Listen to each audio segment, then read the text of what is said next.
Ayun, what's up mga boss?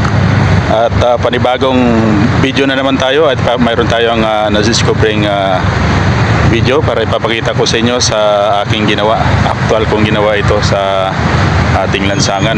Ito ay pawang katotohanan na ginawa natin sa ating talambuhay na instead na sa baba tayo dumaan, lilipad tayo para ma-improve natin. Dahil EDP yung gamit natin, sa taas tayo dadaan. Tapos yun itong video, paano natin ginawa yon.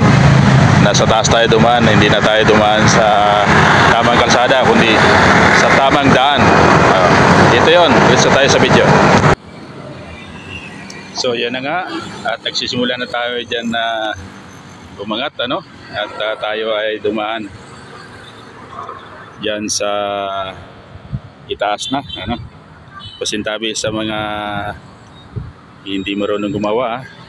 Professional lamang ang gumagawa niyan. Huwag nyo gayahin mga kabataan, at yan ay edit lamang. Kaya yan, sundan nyo hanggang sa matapos.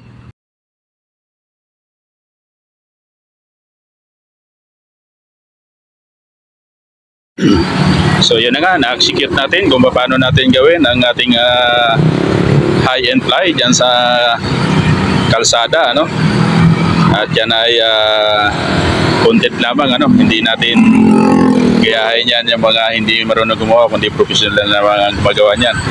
Kaya huwag niyong gayahin, yan ay para sa content lamang yan. So yun, tuloy-tuloy lang hanggang sa matapos. Panoorin niyo paano natin ginawa yan.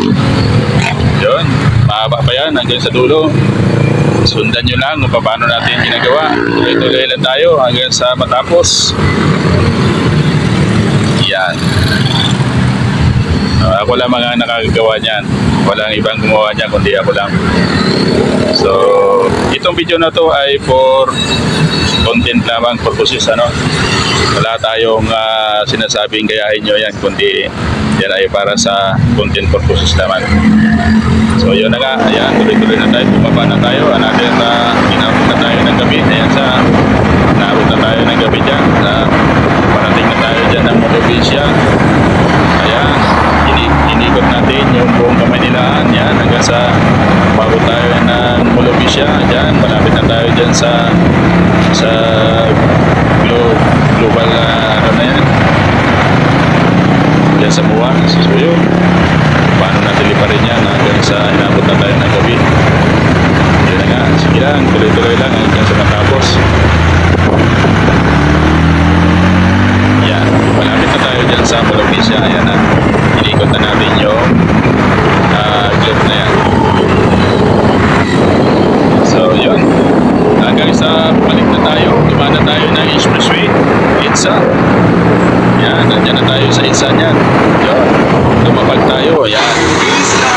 So siyempre, bago natin ginamit sa mga angkol at medyo marumi yung ating motor na, kaya